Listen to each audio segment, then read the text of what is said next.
Ready to wrangle your projects and tasks like a pro? Let's dive into Jira. The powerhouse project management tool will make sure you can navigate, understand, and efficiently manage your work.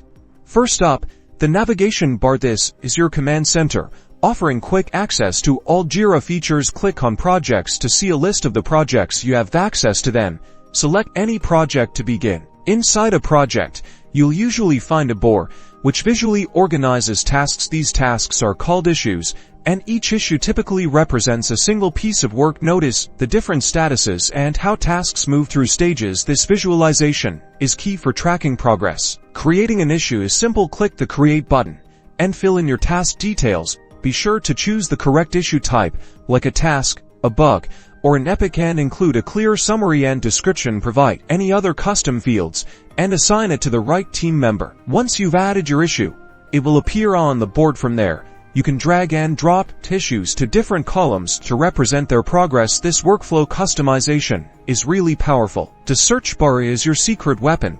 Located at the top, use it to find issues quickly based on keywords, assignees, or status. This keeps you focused on relevant information. Congratulations! You've grasped the Jira essentials. Use these concepts and best practices to streamline your projects, boost collaboration, and bring order to your workflow. Now go forth and manage.